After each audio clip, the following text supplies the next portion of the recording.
new with this piece. It's not something that I wanted to do initially, but now I've seen that it's the best thing for me. When I play octaves in my left hand, I can play an octave as long as it's just an octave apart. I can go as quick as I need to, but what I've been struggling a lot with this piece is the moving dotted quavers. So to go, I can feel a lot of pain in my wrist, and I can feel it go up this part of my arm. I can even feel it go into my neck and into my back, just there. And that's not something that is healthy as a player of any instrument. That's not something that we want to do to ourselves. As something is hurting us, we should not do it.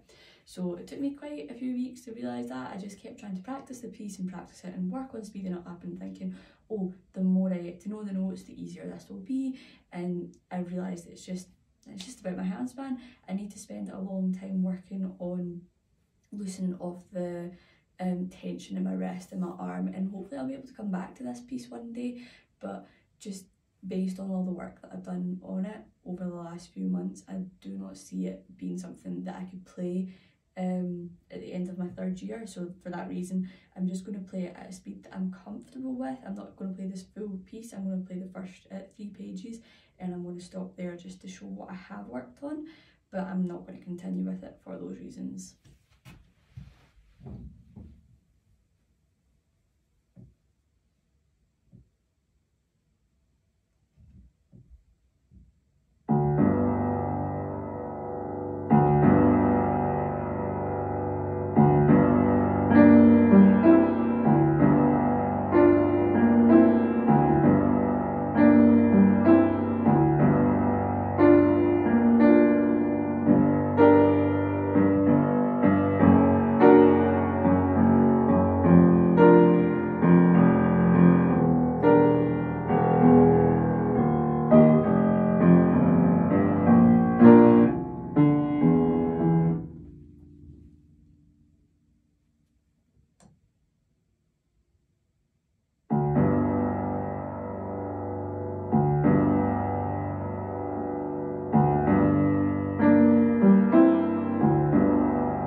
So again, as I said, I think that's where I need to stop with this one. I'd like to come back and be able to play it again someday, but as I was playing, I could just feel a shooting pain go all the way down my arm. It does throw off my concentration a bit. There was a few mistakes in the piece, and then I can still feel it going down my back. Not so much in my right hand. My right hand's absolutely fine, but I've played so many pieces before that have octaves in the left hand, and I've never had an issue like that. And it's just when I get to having to move in the dotted quaver format, or if I need to hold and move, that's not as bad if I do things like this, but I can still feel the pain shooting up from when I've been practicing this. And it's something that comes on quite quickly. It's not after about 15-20 minutes of practice, it's within seconds of picking up the piece, so that's why I've decided it's just best to swap it. But I have learned from this piece, I have learned to know my limits, definitely. I think in the past, regardless of what instrument, I would just play a piece because I was given it, even if it wasn't a suitable level for me, or if there was maybe techniques in it that I hadn't learned yet that I just thought I could power through. So it's definitely taught me to know my limits, to understand what the problem is and think about how to solve the problem. So for that reason, I picked up a different piece with octaves in it, but not just as many, and not quaver octaves like that. It was just solid block octaves, to kind of just work on that. In previous videos I showed ways to loosen up my wrists via scales and different techniques. I'm just going to keep doing things like that until I feel confident enough that I can actually play a piece like this.